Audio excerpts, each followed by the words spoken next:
Nah, dalam Perpu tentang penanganan COVID-19 itulah dibahas hal-hal yang jauh lebih detail agar tidak terjadi ketumpang tindihan seperti sekarang ini.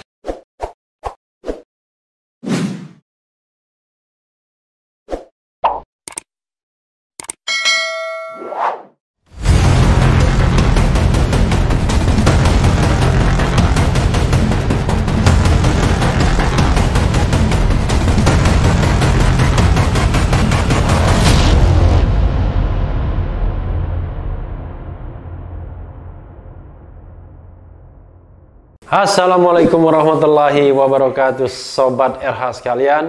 Jumpa lagi kita di channel yang keren ini, Keren Cadas. Kali ini saya akan mengubar berita yang terjadi lagi. Rivalitas, persaingan, competition. Walaupun sebenarnya tidak bisa juga dibilang kompetisi, karena antara pemerintahan nasional dengan pemerintahan lokal. Tapi kalau orang menyebut dua nama ini, Joko Widodo dan Anies Baswedan, maka aroma rivalitas itu kok sering muncul, paling tidak dimunculkan oleh para pendukung masing-masing. Secara tidak sadar, orang kemudian menghadap-hadapkan antara dua sosok ini setelah Prabowo Subianto masuk atau nyemplung dalam kabinet. Sehingga pasukan yang ditinggalkan Prabowo mencari penghulu baru yang bernama Anies Baswedan ya.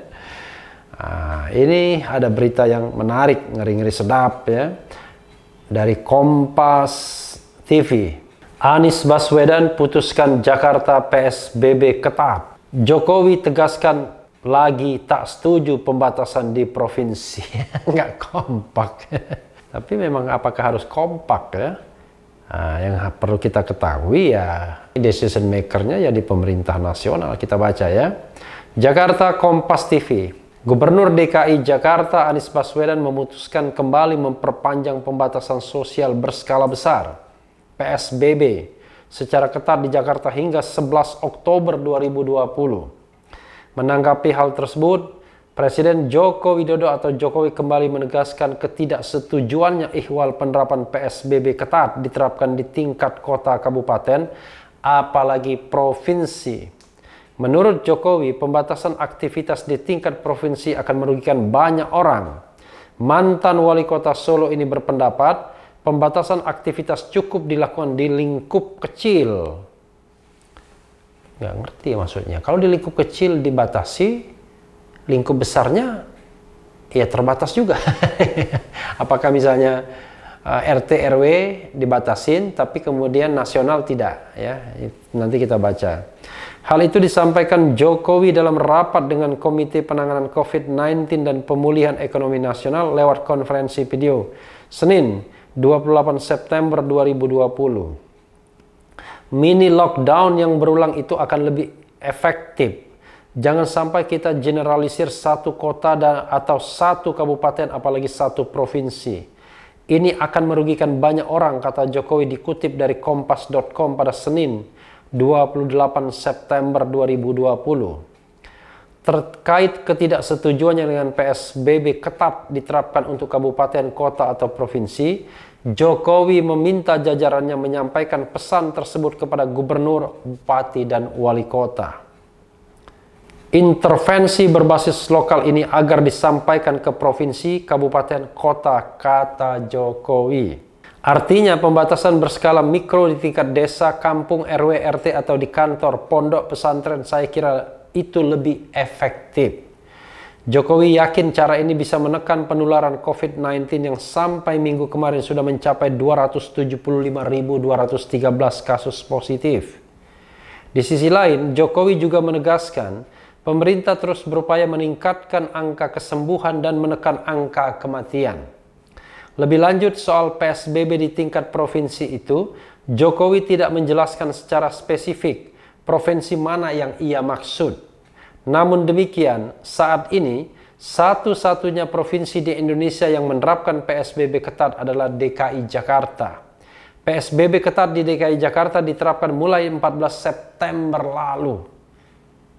Setelah berjalan 2 pekan, Anies kemudian memperpanjang penerapan PSBB ketat selama 2 pekan terhitung hari ini 28 September 2020 hingga 11 Oktober mendatang.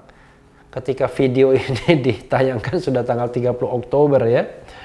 Anies menjelaskan langkah tersebut diambil pihaknya karena berdasarkan data Menko Kemaritiman dan Investasi Marifest bahwa DKI Jakarta landai dan terkendali, tetapi kawasan Bodetabek masih meningkat. Sehingga perlu penyelarasan langkah-langkah kebijakan. Menko Maritim ya, dan Investasi juga menyetujui perpanjangan otomatis PSBB DKI Jakarta selama 2 minggu, kata Anies, Kamis 24 September 2020. Bukan pertama kali. Dilansir dari tribunnews.com, bukan kali ini saja Jokowi menyatakan ketidaksetujuannya dengan penerapan PSBB di tingkat provinsi.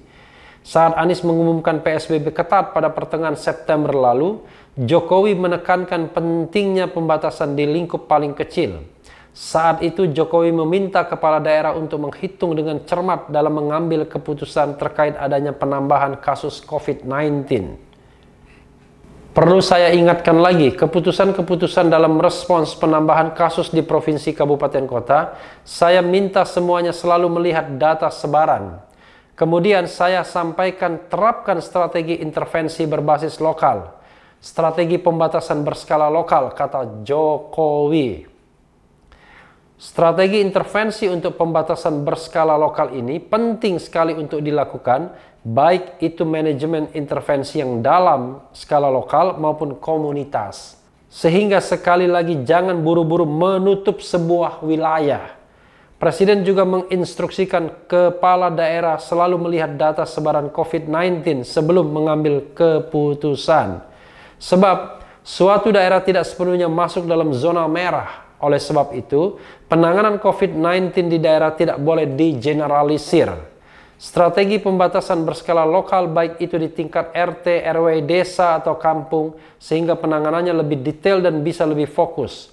Karena dalam sebuah provinsi misalnya ada 20 kabupaten kota, tidak semuanya berada pada posisi merah, ucap kepala negara.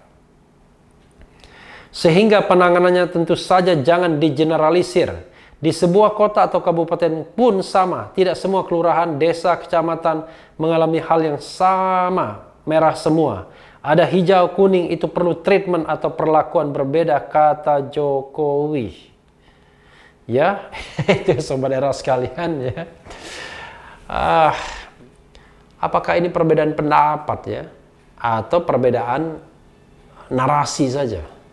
Karena pembatasan sosial berskala besar itu diterapkan di satu provinsi tentunya. Dan salah satu caranya adalah melarang orang bekerja, melarang buka restoran dan lain sebagainya, melarang bersekolah, jadi work from home. Tapi Presiden Jokowi menginginkan pembatasan sosial berskala mikro. Maksudnya barangkali orang pergi kerja tetap bisa. Transportasinya bagaimana? Jadi kalau kita bicara tentang pembatasan berskala kampung misalnya, oke, kampung-kampung itu dibatasi pergerakannya. Kalau dibatasi pergerakannya kan nggak bisa keluar juga. Jadi apakah itu yang ingin dicapai ya? Karena itu menurut saya, sobat era sekalian, ya perlu dialog antara pusat dan daerah. Jangan sampai kemudian terjadi persepsi yang berbeda-beda. Apalagi istilah yang dipakai juga berbeda. Pembatasan sosial berskala besar dan pembatasan sosial berskala mikro. Jadi sebenarnya itu agak aneh ya sesungguhnya. Karena kalimat yang dipakai di dalam undang-undang itu kan pembatasan sosial berskala besar. Selain karantina rumah sakit dan karantina wilayah. Tapi pembatasan sosial berskala mikro nggak jelas. Nah, kalau memang ingin mengintroduksi terminologi lain atau cara-cara lain, maka saya sudah katakan harusnya pemerintah mengeluarkan regulasi yang setingkat undang-undang, Perpu misalnya. Kalau memang menunggu DPR terlalu lama. Nah, dalam Perpu tentang penanganan COVID-19 itulah dibahas hal-hal yang jauh lebih detail agar tidak terjadi ketumpang tindihan seperti sekarang ini atau kekacauan seperti sekarang ini. Jangan lupa ketika mau diperpanjang PSBB ini, Luhut Binsar Panjaitan sebagai menteri yang in charge untuk 9 provinsi termasuk DKI kan menyetujui ini diperpanjang. Lalu kenapa kemudian tiba-tiba Presiden Jokowi berpidato tidak setuju? Ini kan aneh. Kalau Presiden tidak setuju, ya mestinya nurut semua unit di bawahnya. Tidak setuju. Tapi kenapa kemudian ketika ini diambil lagi, Presiden menyatakan ketidaksetujuannya, bahkan ketidaksetujuan Presiden Jokowi itu sudah disampaikan ketika PSBB ketat pertama kali diterapkan, bukan pertama kali ya, diterapkan lagi pada tanggal 14 September yang lalu. Karena dievaluasi masih ada potensi penyebaran COVID-19 diperpanjang 14 hari lagi. Ya tentu Anies Baswedan juga harus dikritik juga. Apakah yang diterapkannya itu betul-betul benar-benar bagus atau enggak? Apakah membawa kebaikan atau enggak? Jadi jangan sampai kemudian PSBB tapi pengawasan terhadap PSBB itu juga lemah. Memang di jalan-jalan protokol tidak ada orang yang berkumpul.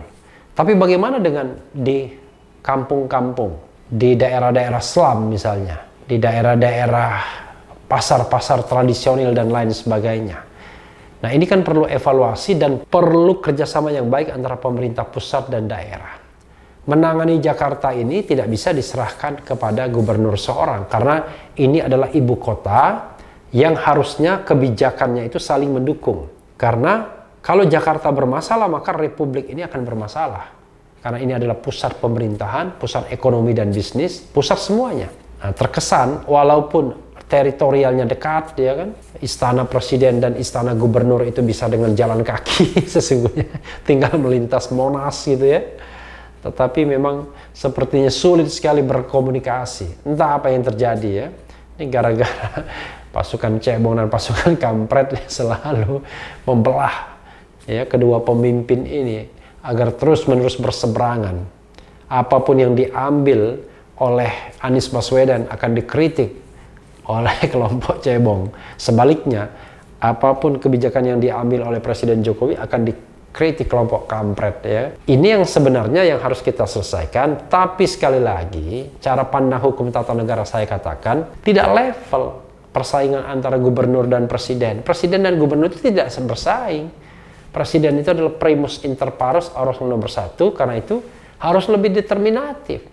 Masa presiden mengeluhkan gubernur? Harusnya ini kebijakannya bukan itu.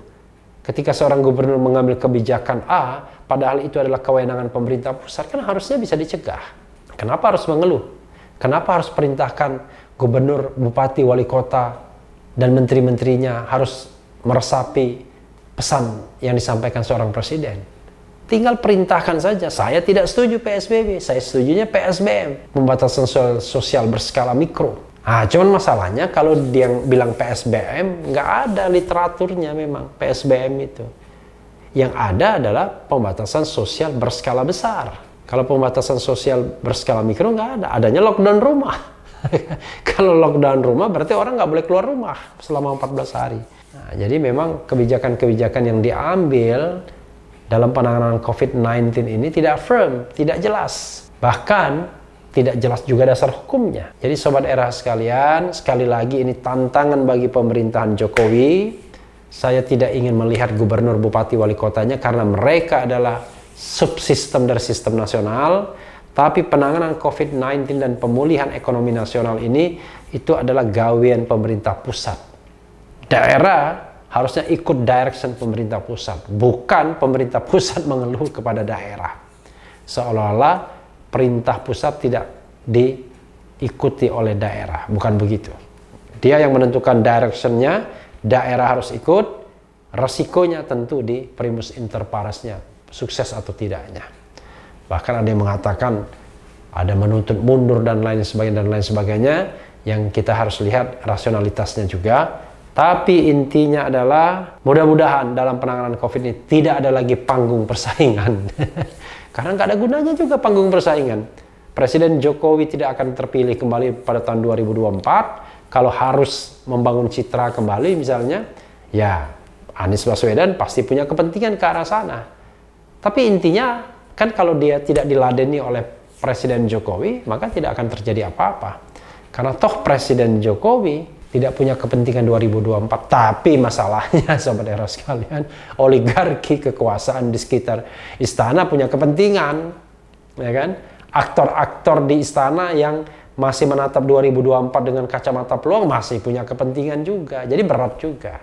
Jadi tolonglah elit-elit politik ketika mengambil kebijakan, betul-betul kebijakan itu demi kepentingan masyarakat, kepentingan rakyat banyak, bukan kepentingan-kepentingan lain, apalagi pencitraan untuk 2024 atau mengambil hati rakyat demi kepentingan 2024, apalagi sampai menyebarkan semacam paket bantuan CX for Presiden 2024 yang dilakukan seorang menteri yang digadang-gadang sebagai calon presiden. Mudah-mudahan COVID-19 ini segera berlalu dan kita hidup dalam kenormalan, walaupun mungkin kenormalan yang baru.